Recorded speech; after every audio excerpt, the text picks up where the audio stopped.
Coucou la famille, c'est encore moi la vôtre, Miss Tani, alors mon coco, j'espère que vous allez bien. La famille, moi je vais tellement bien, Dieu fait grâce. Na elibino recette mon sous. Batebele bayebi, misupe bayebi teto, apprendre tout ça là ensemble, les a facile mais le goundé. Toza na posa ya mbika na biso, oto bengi graine de courge. Toza na posa makasa. Makasa na biso yango yo to sokoli yango bien na mai normal na sokoli yango. Na na posa crevette. Na posa mai huile. Na posa ya piment. Piment oyo na ndemo na sali la ngo so bosenga na olakisa bino. Naza na posa jumbo ya crevette, maki moko, poivre blanc moko, poivre blanc et puis poivre noir et puis végéta ou bouillon de poulet et aux alakitoko, voilà, ou bien bouillon de crevettes et ça l'appelle le goût de ça. Voilà. Tobandi sikoyo.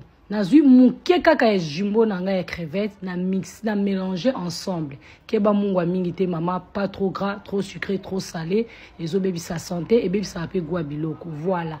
Nazui sikoyo oui na biso na tiendambu na kikalungu na poil na biso na kalingi crevette ka 1 minute juste pour na kokotisa kaka assaisonnement goût na crevette kota na kati ya crevette bien. Voilà.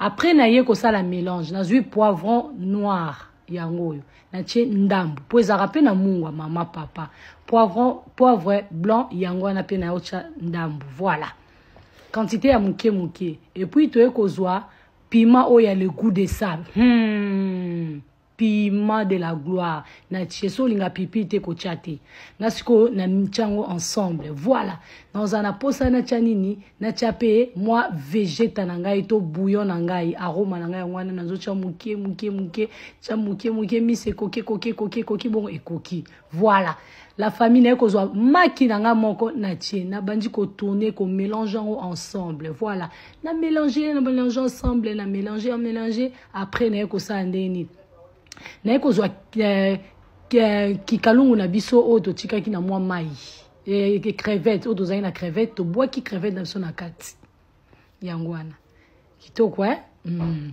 na zisiko yo kikalungu wana mo ba sauce wana ya mike tikala ya crevette na ti mwa mai na nga muke mai le kebele te pe ko mapoto te mwa mai mwa quantité muke na tournons ensemble allez na ko bois kango waouh peut pesa ka le goût de ça. Voilà, tous mixer ensemble. To mélangeango yango. Bomoni ah les aboye penza.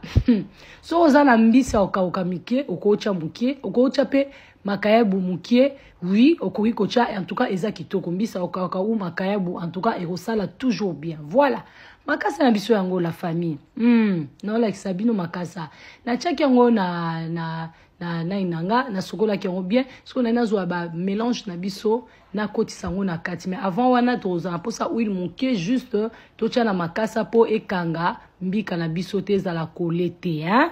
Voilà, yango yo ba mama ba papa yango to tia na kati tozui na biso to tia na kati mbika na biso crevette biloko nyonso ba mélange yango wana mai na biso na nzungu to tia kon etoka to tia ivo mama imoko etoka po permettre biso to zwa liboke to koti na kati mai yango faut ezala moi ebele e koma na mutu ya makasa po ebelisa pena mbika pena bien na kanga ki pour 30 minutes. La famille kasi likasa ngoyo singa na ngai ona chaki elembaki na ke kozwa singa makasi na ye na calme singa na nga suki na kangi mama biloko ebeli ya essaye, tu seras pas dessus. So lia rangote meka soki olesi bana ba yeba osepela nango siko biloko nga na saleli bino la vôtre yo lia ngona nini kwanga makemba semoule na nini ya côté.